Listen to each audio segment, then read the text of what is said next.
Tocando em miúdos, 37 anos. O que sempre foi bom, continua ainda melhor. No Contraponto. Está começando mais um Contraponto. Um tema, o efeito da fumaça de incêndios na saúde. Nos últimos anos, os incêndios florestais começaram a se alastrarem pelo mundo. E não foram apenas as pessoas sendo forçadas a fugir de suas casas, mas a fumaça dos incêndios ameaçando a saúde pulmonar das pessoas, mesmo a milhares de quilômetros de distância. E no Contraponto de hoje, nós vamos discutir os males provocados pelos poluentes das fumaças. Essa fumaça de incêndios florestais pode ser extremamente prejudicial aos pulmões, especialmente para crianças, idosos e aqueles com asma, DPOC e bronquite e doença cardíaca crônica ou diabetes. E para discutir conosco esse sensível e importante tema, nós estamos recebendo no Contraponto o médico patologista, professor titular da Faculdade de Medicina da USP, Dr. Paulo Saldiva. Grande prazer em tê-lo de volta ao programa. Bom dia, professor. Bom dia e tudo de bom para vocês, né? Vamos discutir um assunto importante. Temos o Dr. Bartô aqui, o professor Lotufo, que vai nos ajudar muito. Participa conosco também o Dr. João Paulo Lotufo, coordenador do projeto antitabágico do Hospital Universitário da USP, que é responsável pelo projeto antitabágico, Dr. Bartô e os doutores da saúde. Dr. Lotufo, prazer em tê-lo conosco, bom dia. Bom dia, prazer estar com vocês e vamos em frente aí. Doutor Saldiva, nós conversamos recentemente aqui no programa, né, sobre o seu trabalho de pesquisa demonstrando a relação entre poluição e riscos cardíacos nos moradores de São Paulo. E a sua pesquisa, ela fornece evidências sobre os impactos da poluição do ar na saúde cardiovascular e também destaca a necessidade de medidas eficazes para reduzir a exposição da população a esse mal. E aí eu pergunto, diante desse novo cenário promovido pelas queimadas, o que a gente pode esperar, hein, doutor Saldiva? Bom, eu não esperava, né? Quer dizer, eu nunca passei por isso. Né? Eu trabalho com isso, eu comecei a trabalhar com isso em 1978. Então não é por falta de conhecer o tema, mas a gente teve uma tempestade perfeita, né? Uma mudança muito importante de clima, uma estagnação da massa de ar que impede a dispersão dos poluentes, um período de baixíssima umidade, a promiscuidade, a proliferação de incêndios que ocorreram por causa das condições climáticas, a falta de chuva e também esse incêndio, porque eu sempre trabalhei com poluição veicular, né, e industrial. E o que está acontecendo agora é que começou a acontecer no estado de São Paulo, quer dizer, a coisa mais parecida que acontecia antes, mas para ser bem tranquilo, era a queima de cana-de-açúcar antes da colheita. E isso foi, na época, resolvido por causa de pesquisa. Porque você, primeiro, no interior de São Paulo, que é muito organizado, né, ia a fuligem na casa do promotor, né? E aí faz uma baita diferença. E numa sociedade organizada. Depois, o setor da cana, que aspirava por um combustível sustentável, não podia produzir do jeito que estava sendo produzido. Seria uma alternativa antieconômica. Depois também a pesquisa disse que se não queimasse, melhorava a produção, porque você podia fazer etanol a partir da folha e você não destruía o microambiente que nutria as raízes. E houve tempo até de fazer uma requalificação dos trabalhadores.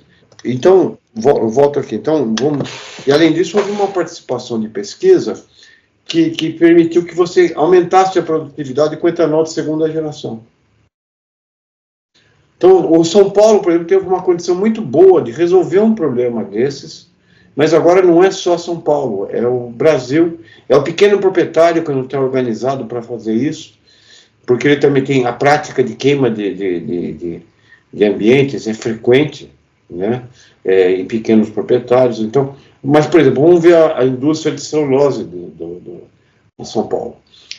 Ela tem mecanismos muito eficientes de preservação contra incêndio. Tanto que ela talvez não tenha sido tão afetada quanto as demais do agronegócio.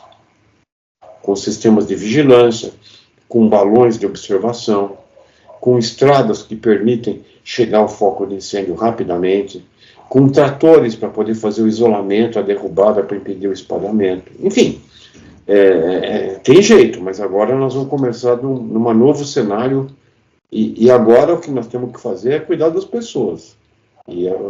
Cuidar em nível individual. E daqui para frente... tem um problema também, viu, professor Alvarenga, é que estamos em ano eleitoral. Uhum. Então, mesmo que você tome uma medida agora, vai ser muito pouco que você pode fazer muito tarde. Então, a chuva vai fazer o trabalho. Então, todo mundo vai ficar meio se fingindo de morto. E isso também atrapalha bastante. Uhum. Doutor Lotufo, a fumaça do cigarro já mandava para o pulmão, do fumante ativo e também dos passivos, quase 5.000 substâncias tóxicas, né? E agora essa carga pesada da fumaça das queimadas, doutor?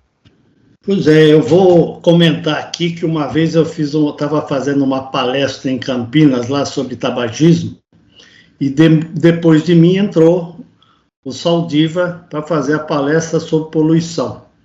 E ele comentou o seguinte: essa aula do Lotufo é muito importante, mas a minha é mais importante que a dele, porque a minha atinge toda a população. Então, eu nunca me esqueci disso. Na verdade, é isso, né? Quer dizer, o cigarro lá, hoje, 10% da população fuma, né? Mas a poluição aí, a fumaça que nós estamos respirando é para todo mundo, né? E isso pega a criançada também. Então, quando se tinha queimada lá na Amazônia, tal, aumentava a frequência de crianças no posto de saúde, fazendo inalação, bronquite, etc. Então, a fumaça é responsável por um processo inflamatório da mucosa respiratória que vai da ponta do nariz até o último alvéolo, né? Então, a criançada sofre com isso, todo mundo sofre com isso, né? Então, nós temos a poluição outdoor, que é essa, e a poluição indoor, que aí entra o cigarro, o tabagismo passivo, etc. Nós temos que evitar as duas coisas, né? Mas, seguramente, o Brasil conseguiu... O Brasil é o segundo país em número de ex-tabagistas. Então, nós melhoramos muito em relação ao cigarro. Mas essa coisa da queima, tal, isso ainda está patinando um pouco, né? Vimos aí o resultado disso, e a mudança climática também, acho que nós vamos ter que mudar muita coisa aí, né? Uhum. A poluição pega em todos os sentidos, inclusive a bituca do cigarro é um dos responsáveis sobre a poluição dos oceanos, hoje com microplástico. Então, você vê aonde que está chegando a coisa, né? Ou a gente muda o comportamento, ou nós vamos pagar um preço bastante alto aí desses problemas todos. Doutor Saldiva, os resultados do seu estudo aí na capital paulista, né, revelaram uma associação significativa entre a fração de carbono negro nos pulmões e a fibrose cardíaca nos indivíduos estudados. E esse tal de carbono negro, ele é responsável pela absorção do calor nas áreas desmatadas, podendo aí alterar, inclusive, o regime de chuvas, prolongando essa estação de seca. O que dizer da situação atual? Pode piorar, doutor? Olha, eu acho que nós estamos num experimento em curso, sabe, Marcio? Vamos lembrar que a composição do que a gente está queimando agora é muito parecida com a do tabaco. Né? Porque, na verdade, o tabaco o que é? Queima de folha. Então, só que essa aqui não tem nicotina, mas tem todo o resto que o tabaco coloca. E tem uma diferença também, porque o tabaco, ele é uma exposição de longo, ele faz efeito de longo prazo, porque você fuma, para. Você não fica doente do tabaco seriamente com 2 semanas, 3 semanas. Mas agora você tem uma inflamação, como disse o Rotolfo, mais uma condição de baixo clima, que ele se já vulnerabiliza, mesmo sem essa poluição. Você tem ressecamento de mucosa, o olho fica ardendo, você desidrata as vias aéreas, os idosos perdem volume, porque, você imagina, para chegar ao ar no alvéolo tem que ter cerca de 95% da umidade relativa. Se fora está 20%, quem vai desidratar o pulmão, porque na hora que você exala, você perde aquela água. Então, isso leva a consequências bastante. O bebê também, né? Ele não pede água sozinho, né? Alguém vai ter que oferecer para ele. E o idoso perde a sensação de sede. Então, essas questões, elas estão... cada um estuda isoladamente, mas agora é um conjunto de fatores. E a solução é complexa, porque no caso da queima da cana-de-açúcar, se lidava com um grupo de empresários. Agora você tem que lidar até com crime organizado, porque a invasão do território na periferia das cidades tem a ver com o sistema de gestão paralelo. Bom, então, respondendo, de tédio a gente não vai morrer, a gente pode morrer de outras coisas, mas de tédio vai ser difícil. Mas eu acredito, em relação à mudança, essa fuligem, ela vai permanecer no ar muito tempo e vai afetar o clima, vai reduzir os rios aéreos, né? Funciona como uma esponja. Então você gera um círculo vicioso que só vai ser resolvido na hora que tiver uma mudança importante do regime climático em micro e mesoescala. Ou seja, em escala não só regional no Brasil, mas continental. E então nós vamos ter que aprender tudo de novo. E lidar dentro de uma complexidade que o problema não é o acesso ao dado. Hoje você tem resolução do mapa de poluição, temperatura e umidade em quadrados de 5 a 10 quilômetros de lado. Você tem com um satélite. O problema é o que você vai fazer com isso. Então, isso envolve valores como compaixão, solidariedade, valoração econômica e, basicamente, conteúdos das humanidades, né? E esse estoque, um almoxarifado dos políticos, humanidade, parece que está em falta.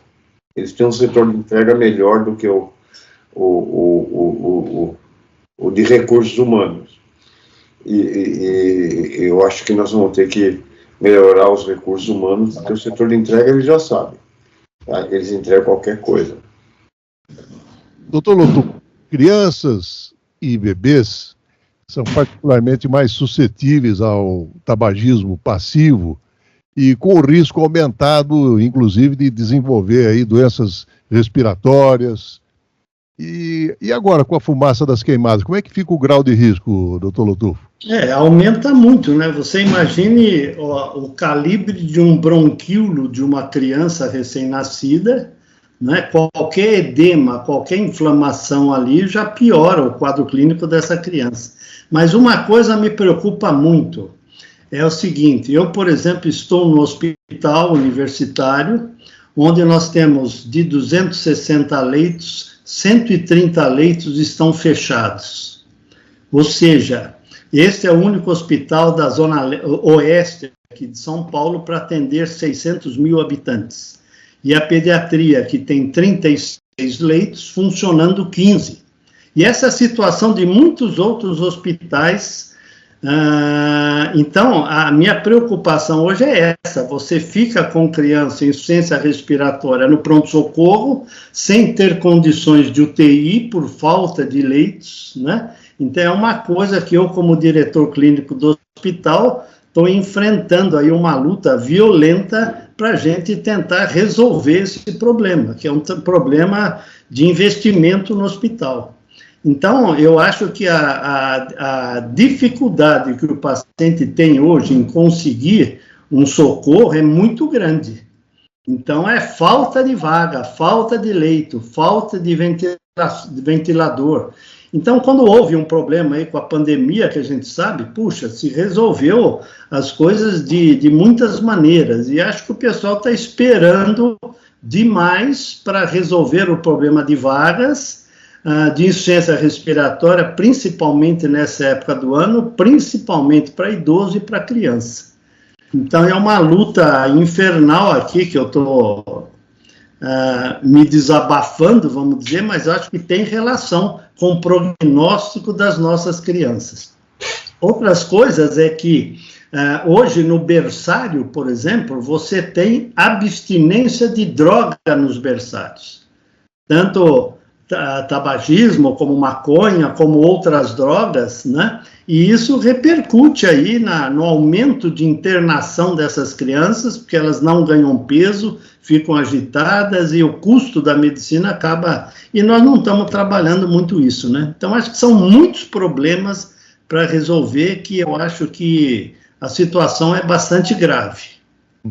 Doutor Saldiva, na sua fala anterior, o senhor, de passagem, fez referência aos chamados rio voadores, né? Que é uma espécie de curso de água invisível que circula pela atmosfera, e aí a umidade gerada pela Amazônia é que dispersa por todo o continente sul-americano. E as principais regiões de destino dos rios voadores são exatamente o centro-oeste, o sudeste e o sul do Brasil, de forma que alguns pesquisadores, doutor Saldiva, afirmam que sem essa umidade o ambiente dessas regiões poderia se transformar em algo parecido com um deserto. Agora, o que está acontecendo é que com as queimadas, por exemplo, na Amazônia também, essa fumaça está pegando carona nos rios voadores, doutor Saldiva. Só para a gente... não sei, os mais antigos vão ter feito essa experiência, né?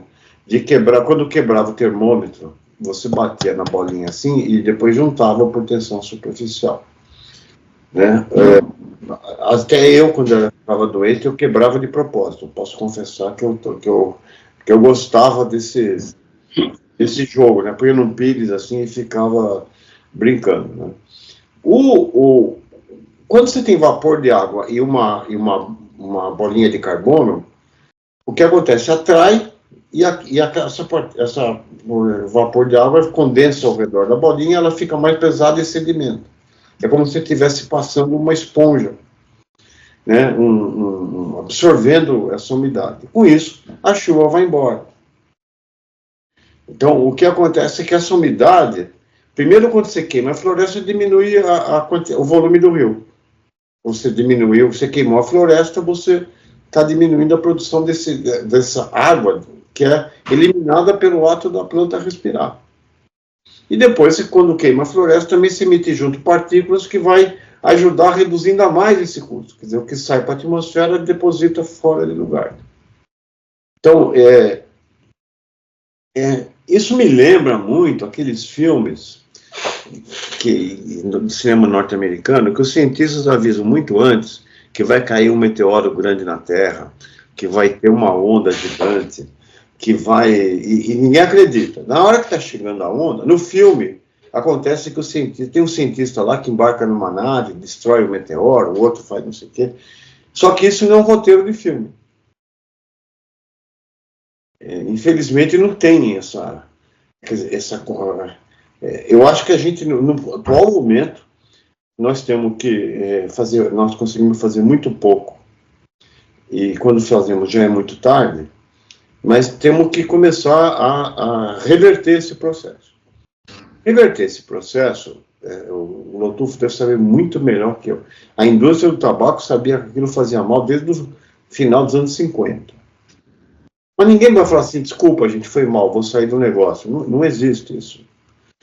Então, demorou um tempo para que inclusive com a participação muito importante da saúde, para você reverter esse quadro e reduzir o tabagismo. Agora, como as pessoas ficam doentes, eu acho que o poder da narrativa aumenta, porque você não está discutindo uma alteração ecossistêmica que acontece lá longe. Você está trazendo um problema para o teu quintal, na tua janela de tempo e afetando as pessoas que você gosta, inclusive você mesmo. Então, acho que por isso que eu acho que está mudando. Nós vamos ter um grupo de pessoas formadas dentro dessa nova realidade que vai ser muito mais receptivo a esse tipo de política do que era antigamente. Então, você tem que criar mecanismos de incentivo, você tem que criar leis. Mas, de vez em quando, eles voltam, né, Rodolfo? Que nem filme de vampiro, assim, eles voltam sob a forma de cigarro eletrônico. Pois é. Quer dizer, tem filme de vampiro que você põe a estaca, mas de repente alguém tira. E eles estão andando, né, arrastando correntes, acordando à noite, mas acho que eles vão ser...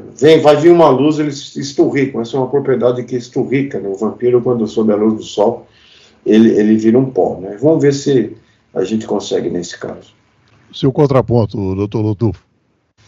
Na verdade, esse caminho para ir na área do tabagismo, do cigarro eletrônico, nós vamos pagar um preço muito grande pela nova geração, né, que é o jovem, que está utilizando esses mecanismos de fumar, e a gente sabe que a indústria também já sabe do malefício disso, mas ela está omitindo e querendo colocar na cabeça de todo mundo que o cigarro eletrônico é o caminho para se parar de fumar, né? Agora, eu faço uma pergunta para o Saldivo, o seguinte, eu pego a Raposo Tavares para vir aqui para o hospital todo dia, né? A quantidade de fumaça dos caminhões também, ônibus, etc., é absurda. E aquele programa do Controlar, não é? Que desapareceu, e eu, inclusive, fiz funcionários da Controlar pararem de fumar. Eu fiz um trabalho na empresa naquela época, né? Mas você acha que isso deveria voltar, pelo menos para minimizar um pouco o problema, ou você acha que não adianta? Adianta, lógico que adianta, mas o que teve foi... Veja, o que faltou foi uma adesão de todos os municípios da região metropolitana. Então, o que não há uma gestão, a bacia aérea é muito maior do que o município, né? Então, você tem, existe uma troca de veículos que trafegam entre a região metropolitana com muita frequência. E mesmo que não trafegue, fique lá, o ar vai para tudo quanto é lado. E aí houve um problema de gestão, né? Um problema de gestão da bacia hídrica, mas já foi melhor acertado. Do transporte intermunicipal já começou a ser acertado, mas da bacia aérea não. Então nós vamos ter que esperar, ter um problema para fazer a negociação política suficiente para você tomar medidas de controle, e sempre alguém vai dizer que não vai fazer isso para não onerar mais o consumidor. Então alguém vai fazer proselitismo nisso. E eu acredito que essas crises vão ajudar a você, porque todo mundo está perdendo dinheiro. Então, a situação ficou grave o suficiente para que isso gere um momento político de união. Eu sou otimista em relação a isso. Então, doutor Saldivo, voltando inclusive no seu estudo, né, porque existem lá recomendações quanto à implementação de medidas como a redução de emissão de veículos, incentivo ao transporte público sustentável na cidade, incentivo de fontes de energia limpa, que são estratégias eficazes aí para mitigar os impactos da poluição atmosférica na saúde pública, né? Mas aí, na contramão, aparece a fumaça das queimadas, né? E joga uma pá de cal nas medidas, né? Ele não joga pá de cal, ele simplesmente reforça a importância, né? Ele reforça a importância do controle, porque é mais fácil discutir num sistema unificado, embora exista mais ou menos 30% da nossa frota nem paga IPVA, é tudo clandestino. A gente... É mais fácil se negociar leis de trânsito, né? Existe normas. A parte de uso e ocupação do solo já é mais difícil. Mas na hora que aperta, eu acho que os prefeitos vão vão começar a ver com mais simpatia a gestão dessa bacia aérea. Um programa de inspeção veicular deveria ser estendido, pelo menos à região metropolitana. Só que você tem em São Paulo um hub grande de transporte de caminhões que vêm de outros estados, onde não existe regulamentação nenhuma. Isso São Paulo não vai se livrar dessa praga, a não ser que você tenha um programa nacional. E isso está longe de acontecer, inclusive em controle de qualidade do diesel e outras coisas desse tipo. Traduzindo para a questão do cigarro, por exemplo, existem leis, logicamente, que têm que vir a nível federal. Por exemplo, o aumento do imposto, né? Mas tem coisas que podem ser a nível municipal ou estadual. Então, eu estive em Santarém semana passada fazendo um programa lá do Dr. Bartô e o governador do estado proibiu o uso de cigarro eletrônico no estado. Quer dizer, isso é gozado que você tem que proibir o que já é proibido, né? Porque desde 2009 é proibido comércio, fabricação, venda, etc. Mas, então, é uma coisa que pode ser a nível municipal. Então, eu acho que tem que atuar em todas as áreas, né? Não fica, a nível federal, eu acho que é mais difícil. Mas a nível municipal, e se juntar aqui a grande São Paulo, por exemplo, isso é viável, eu acho, né? E para melhorar a coisa, e senão nós vamos pagar um pato muito grande dessa história, né? Pois é, Bartô, mesmo para saneamento, né? Quando você tinha tratamento de esgoto em São Paulo e não tem Guarulhos. Pois é. Que é o segundo maior município. Então, o que acontecia? Você ficava meio pagão, né? Por diferenças picuinhas entre prefeitos, né? Então, mas conseguiu você ter um saneamento já homogeneizado para a região metropolitana. Agora, a punição, eu acho que tem que ser exemplar, que é o que funcionou com o tabaco. Quer dizer, hoje você não admite se fumar dentro do restaurante, porque o dono do restaurante pagava multa. Simples assim, né? Eu fiz parte da comissão estadual aí na época, tá? A gente ia aos restaurantes para ver se estavam cumprindo a legislação.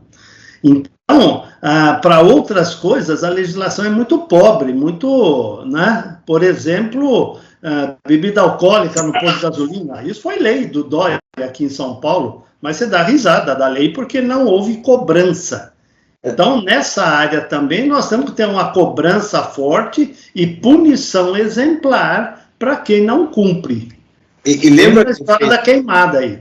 Lembra quem proibiu o fumo em ambiente fechado? Maluf. Lá para trás, o Maluf começou essa história. Começou, mas ele foi no Roda Viva, é histórico isso, né? Então, esse é um vídeo aí clássico, né? Cinto de segurança também. Pois é. É isso aí. Então, quer dizer, teve que tomar uma decisão de multa. Infelizmente, até que depois todo mundo adere e não precisa mais multar.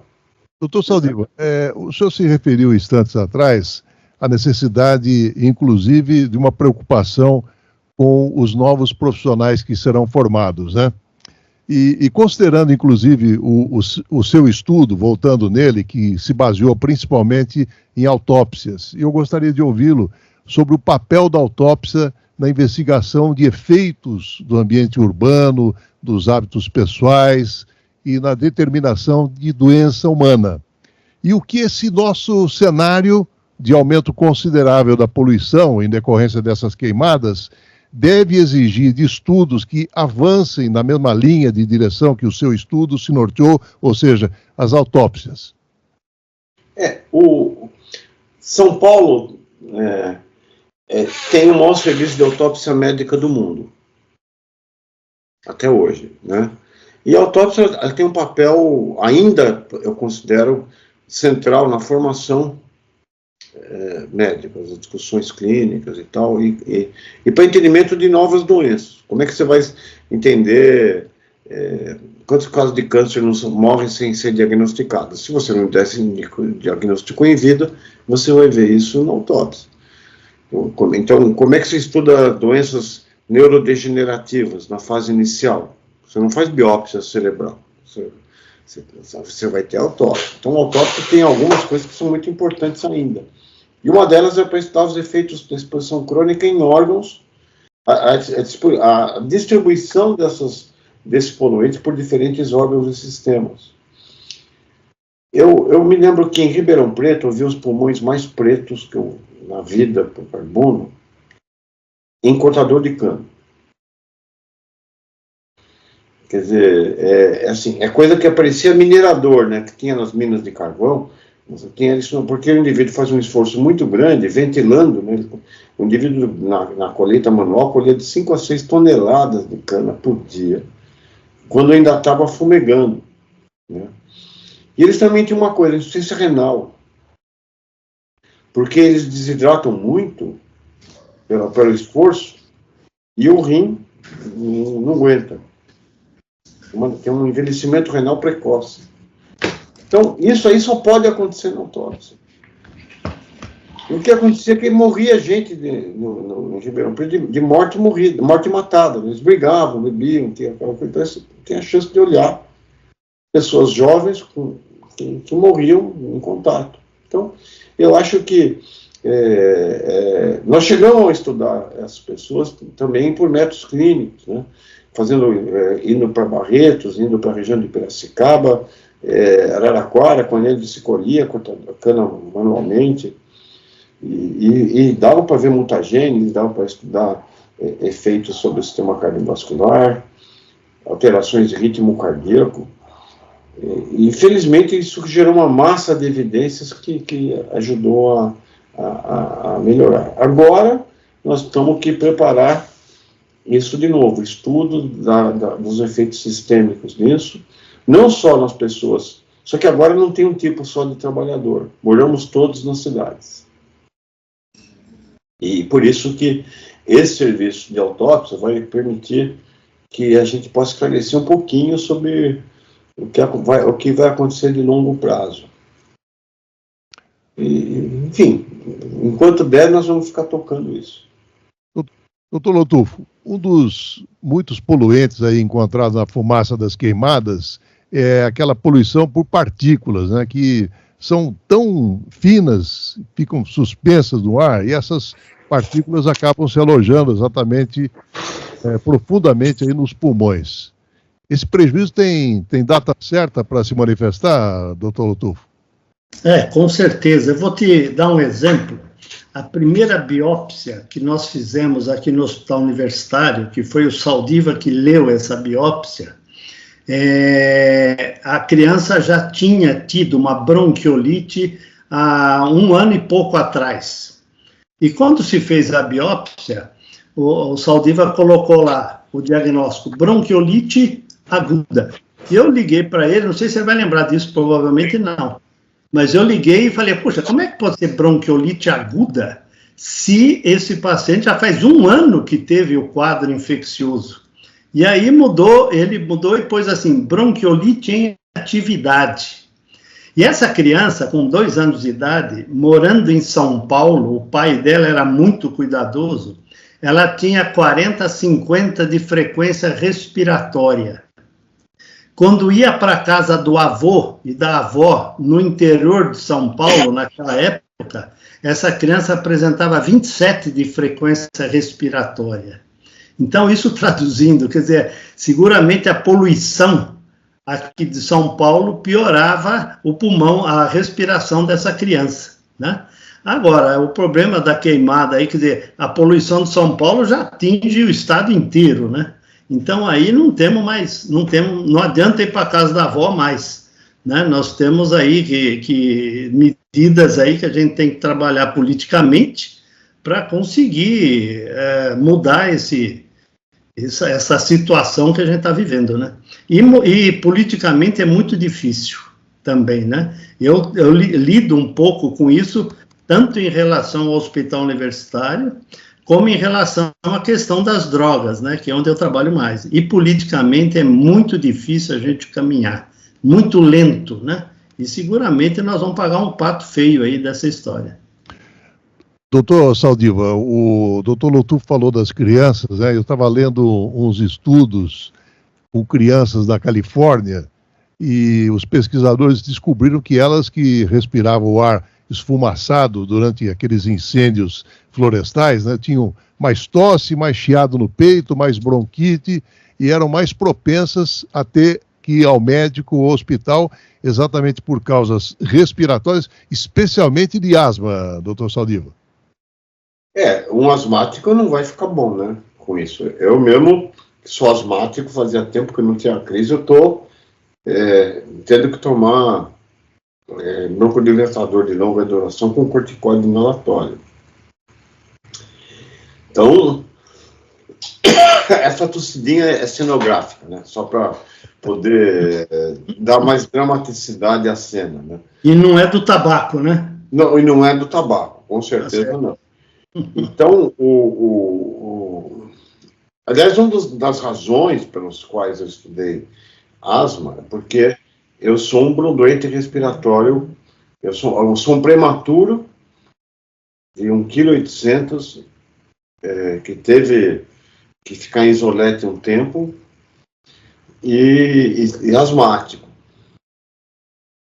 Então, eu tenho uma relação afetiva com a asma. E o termo ambiental eu sabia melhor do que ninguém as alterações do ambiente, como interferiam a minha saúde, né?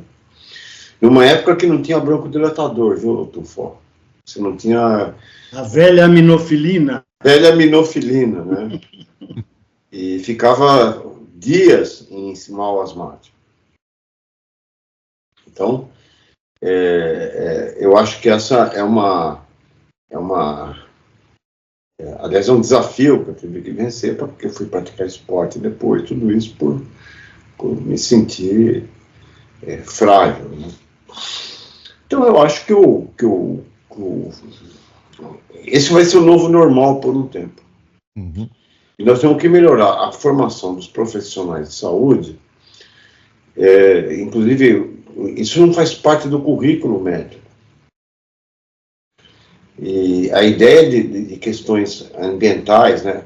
A pediatria foi até que bastante grande, na puericultura, ela tinha um efeito, mas dava muita importância para mofo, para ácaro, para umidade dentro do ambiente de casa, mas agora vai ter que expandir para esses novos desafios, né?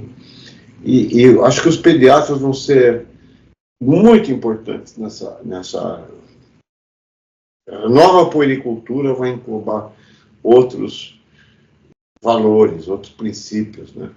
Outros determinantes ambientais da doença.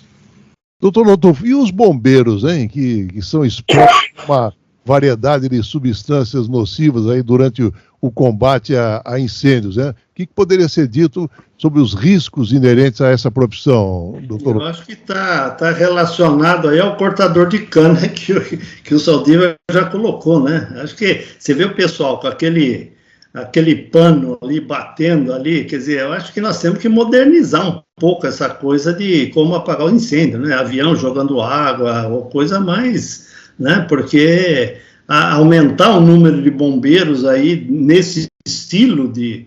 Não sou especialista no assunto, mas é meio medieval, né?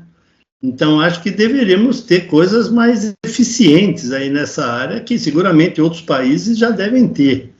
Então, aí entra a ação política também e a parte financeira aí para você prover esse tipo de coisa, né?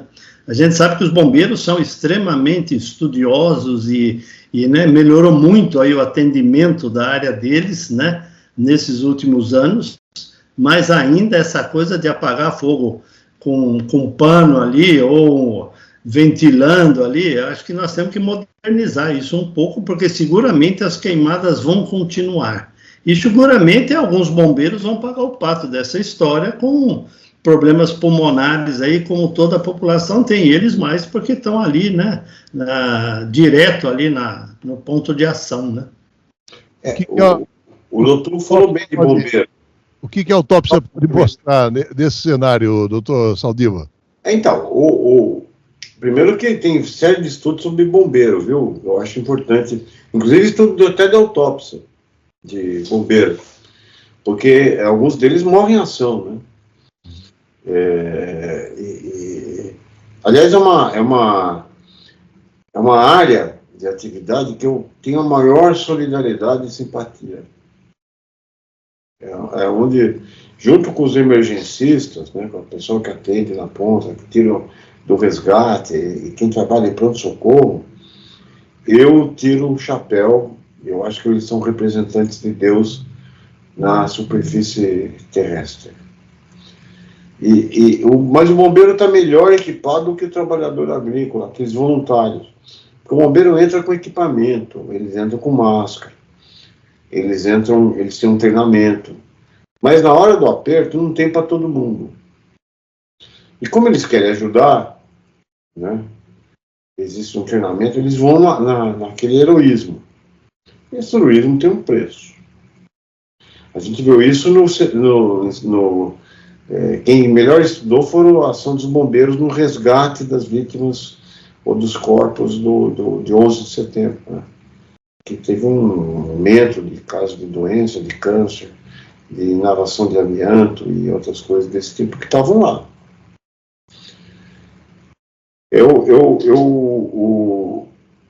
Então nós temos que investir muito nesse novo desafio. Porque, veja, a situação deles é diferente. Quando eles entram num incêndio urbano, isso demora 6 horas. Agora não. O indivíduo vai para lá e fica durante semanas em turnos muito apertados, acabando com o fogo.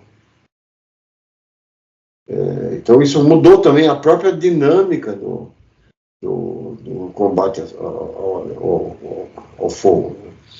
Então, isso pressupõe, sem dúvida, um esforço enorme de investimento de proteção. O que vai ajudar isso é que, se você deixar pegar fogo, vai ficar muito caro consertar. E o prejuízo, só no estado de São Paulo, que hoje a gente tem para o setor produtivo, que vai demorar anos para se recuperar, em termos de estrutura agrícola e tal, ela é tão astronômica que talvez você crie condições para você investir em prevenção e equipar melhor. Então, nada do que a gente conhece aqui, na nossa realidade, no estado de São Paulo, serviu para dentro desse novo cenário. Eu espero que a gente aprenda com nós a partir disso e comece a trilhar um novo caminho. Inclusive para os bombeiros. O doutor Saldívar falou dos equipamentos, né? E nós tivemos, com a pandemia, a adoção do hábito da máscara. E eu pergunto, doutor Lotufo, as máscaras respiratórias, principalmente aquela N95, ajudaria exatamente a reduzir essa inalação da poluição decorrente das coisas? A gente sempre assistia aí na televisão, em reportagens, você pega lá no Japão, você pega lá, o pessoal já usava máscara há muito tempo, né? Antes da pandemia, inclusive, né? Isso em relação à poluição. Agora, veja, eu acho que a poluição está numa situação tão gritante, né? Que a máscara vai ajudar pouco. Agora, você pega em crianças, por exemplo, você não consegue manter criança com máscara, né? Até que idade que ela começa, 7, 8 anos, talvez você consiga. Antes disso, muito difícil você conseguir. Então, seguramente vai ser, pode ajudar um pouco, com certeza, mas eu acho que não é a solução, né?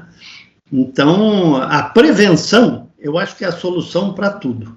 Mas você pega a prevenção, onde é que, em relação às drogas, por exemplo, a prevenção, o governo atua na Cracolândia sempre, todo ano, toda a gestão, né? E não se faz a prevenção, que é onde eu tento trabalhar alguma coisa.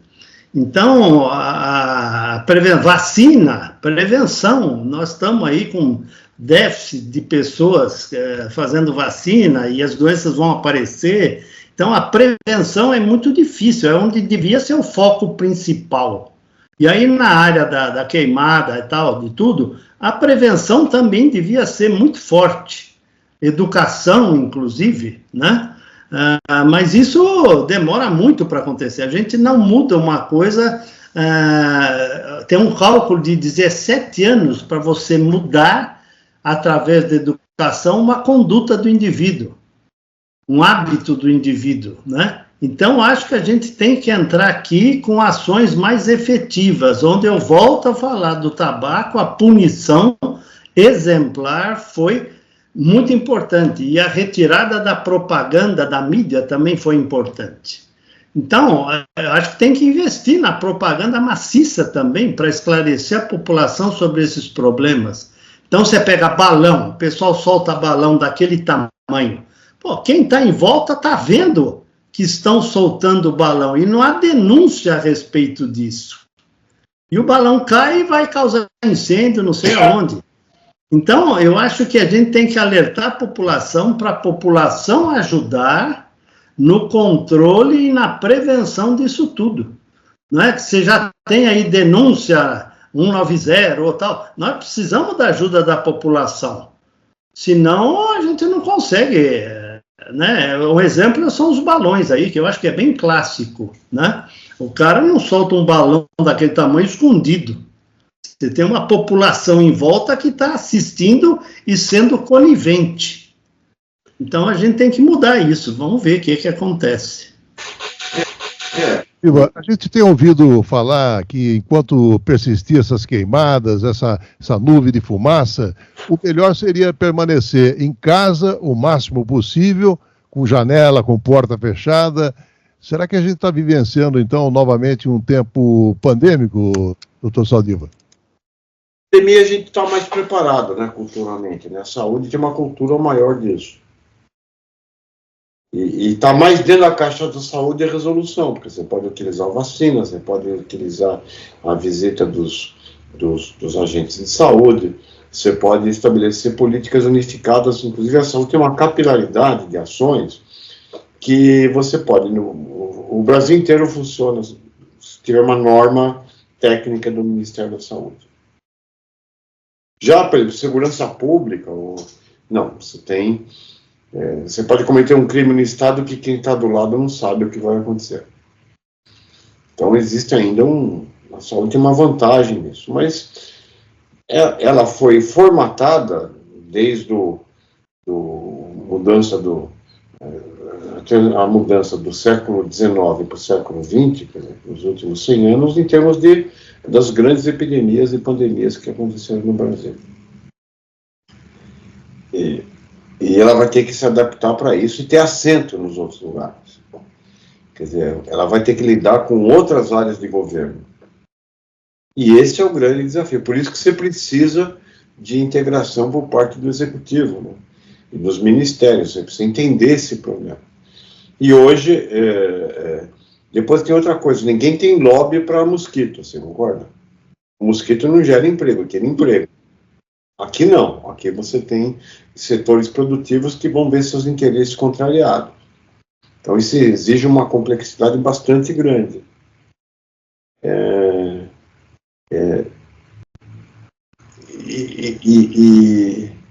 Mas, por exemplo, no caso do tabagismo, a saúde foi muito bem.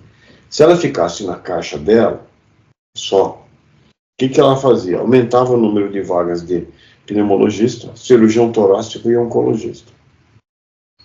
Pronto, tinha acabado o papel dela. Não, mas foi a saúde que modificou o comportamento da sociedade. Foi a saúde que, embora não regulasse a produção industrial, ela soube levar isso. Então, eu acho que o caminho vai ter que ser... nós temos que fazer com a poluição o que a gente fez com a saúde, com o tabaco. E eu acho que a saúde é capaz de aceitar esse desafio, sim. Eu acho que o programa de saúde da família ele pode fazer a investigação do ambiente, ele pode conscientizar isso nas consultas, pode participar muito do diálogo, né, com características para cada um. E vai dar certo. Falta política unificada, mas acho que talvez agora seja suficiente para que a gente unifique essas políticas daqui para frente. O doutor Saldiva tocou numa questão muito importante, que é a unificação. E a gente tem percebido que a magnitude do problema das queimadas atinge uma proporção gigantesca dentro do território nacional. E a gente tem observado que os governos estaduais, eles ficam meio à mercê e meio desorientados nesse cenário, quer dizer, cada estado para si. Será que não está faltando uma unificação de políticas públicas a partir do próprio governo federal, exatamente para dar um norte na conduta do processo, doutor Lotufo? Seguramente isso precisa acontecer, quer dizer, estão tentando, né? Mas os interesses são múltiplos, né? Então, se falou do lobby aí, o Pernilongo não tem lobby, mas você pega, por exemplo, a questão do álcool, nós não conseguimos regulamentar a questão de álcool no país, né? E é um dos gravíssimos problemas que a gente tem. Então, você não passa, tem 100 propostas de regulamentação do álcool no Congresso e não passa nenhuma.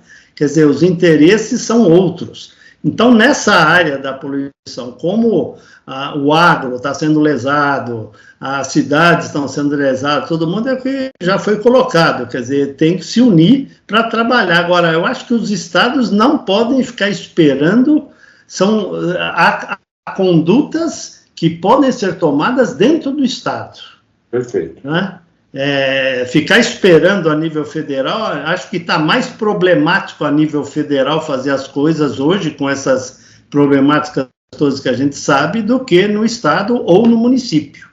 Então, acho que tem que ter movimentos populares. Por exemplo, você pega Florianópolis, houve uma luta contra o cigarro eletrônico nas portas das escolas, feito pelas mães das escolas públicas ali. E aí o governo tomou uma atitude, percebe, não? Então, tem coisa que dá para sair de baixo para cima, não ficar esperando vir de cima para baixo, porque eu acho que é mais complicado. Contraponto, doutor Saldiva. Não, eu vou concordar com o Lotufo. E eu acho que alguns estados saem na frente. Se tem um estado que pode fazer a diferença, é São Paulo na área ambiental. Porque a gente degradou muito e também é o estado que mais recupera a cobertura vegetal, que tem agência que melhor mede poluição. Eu acho que isso vai depender muito da liderança. Por enquanto, a única coisa que eu acho é que o momento eleitoral é para se fingir de morto. Quer dizer, nada acontecerá antes da próxima chuva e talvez... E eu sei que existem grupos, tanto na Prefeitura de São Paulo como no governo do Estado, que estão organizando planos de contingência para a emergência climática. Então, isso vai ser enriquecido nessa discussão, quando você tiver pelo menos 2 anos de eleição para frente. Quer ver um exemplo, que eu acho que podia ser legal? Vai ter jogo marcado para domingo no Campeonato Brasileiro em São Paulo, à tarde. Eu adiaria às 7h30, para 7h30, para sair do pico de poluição que acontece. Eu faria uma propaganda do futebol a favor do ambiente. Eu usaria a força de comunicação do Campeonato Brasileiro e eu falaria, e tem funcionado, né? Para direito de mulher, para contra a violência, tem uma série de coisas. Quer dizer, eu acho que essa narrativa podia incorporar grandes paixões com transmissão direta, né? Com cartazes, com torcidas. Esse é um momento que a gente tem que mudar o canal das manifestações. Eu vejo que o esporte pode funcionar sim. Por exemplo, as Paralimpíadas funcionam muito para a política de inclusão, de melhoria. Então, eu acho que o esporte pode ser usado e podia ser uma boa iniciativa para as torcidas. É que eu não tenho contato com as torcidas, né?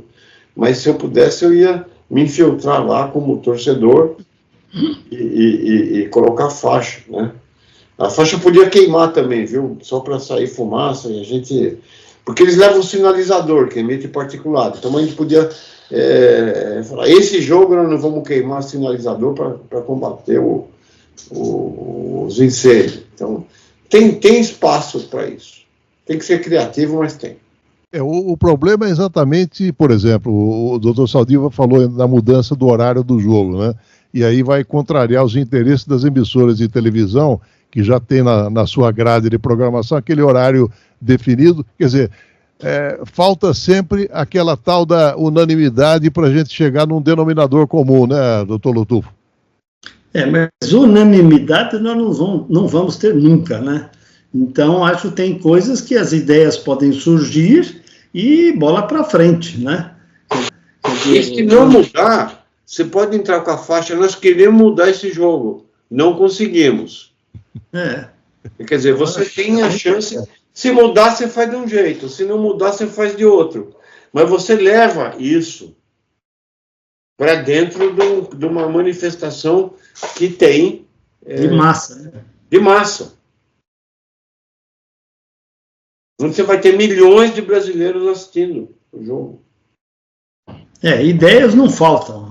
O duro é você implementar essas coisas aí, né? Eu vou me disfarçar de torcedor. Mas põe a camisa certa, hein? Não, eu posso levar uma que muda. Conforme ela tem um sensor que detecta onde eu tô e vai mudando a lista, se você não passar perrengue, né? Como se fosse um GPS. Meu primo era médico do Corinthians e ele foi com um pullover verde para entrar no campo, quase apanhou da torcida. Então, acho que esse é o perigo. Então você tem que ir com você tem que ficar esperto, mas eu faria envolveria assim um chamamento às torcidas de futebol para que elas entrassem nessa discussão, porque inclusive o esporte amador, né? Veja, o esporte amador, quando tem campeonato de várzea, aquelas coisas, que é um lazer importante, ainda o atleta profissional, quando esquenta, eles fazem aquele intervalo, aquela parada técnica da FIFA. Eles fazem aquele negócio com hidratação, quer dizer, tem suporte. Mas o esporte amador, não. Então, eu acho que esse é um campeonato de beach tênis, né? De vôlei de praia, quer dizer, vôlei de areia, você não precisa mais ter praia, você pode fazer campeonato de vôlei de areia em qualquer lugar. Então eu acho que a gente consiga ter uma nova canal de comunicação de massa, porque se vier dos órgãos oficiais que estão, não vai vir nada mesmo. Então, como se disse, de onde o Barão Tararé, né? De onde a gente não espera que venha, daí que não vem nada mesmo. Então, eu acho que o movimento de baixo para cima, como aconteceu com as mães em Florianópolis, funciona. E o duro nesse cenário, o doutor Saldiva colocou das eleições municipais, é que um assunto dessa ordem teria que ter entrado na pauta, né, doutor? Mas ninguém vai entrar nisso. Nessa hora, como diz, o pessoal se finge de morto. É muito difícil. E do jeito que estão as discussões, né? Nossa Senhora. Está muito baixo nível, né? Então, isso não As labaredas estão altas, né? Só que é o seguinte, né? Se o pessoal se finge de morto, eu, como patologista, lido com o morto verdadeiro. Então, eu me solidarizo mais com o segundo do que com o primeiro. Tá certo. Muito bem, doutor Paulo Saldiva, médico patologista, professor titular da Faculdade de Medicina da USP. Muito obrigado pela sua participação no Contraponto, doutor Saldiva. Agradeço e foi um prazer conversar com você de novo, o Márcio e com o Lotufo, né, que são pessoas que eu tenho uma enorme afinidade e um enorme apreço. Muito obrigado também ao doutor João Paulo Lotufo, coordenador do projeto antitabágico do Hospital Universitário da USP, pela participação no Contraponto, doutor Lotufo. Agradeço mais uma vez e um abraço para o Saldiva aí, que faz tempo que a gente não se encontra pessoalmente. E chegamos ao fim de mais um Trocando em Miúdos. Muito obrigado ao Benício Batista na edição, José Luiz Caetano, painel eletrônico. Estaremos de volta na segunda-feira, a partir das 11 horas. Tenham todos um excelente final de semana e até lá. Trocando em Miúdos. 37 anos. O que sempre foi bom continua ainda melhor. No Contraponto.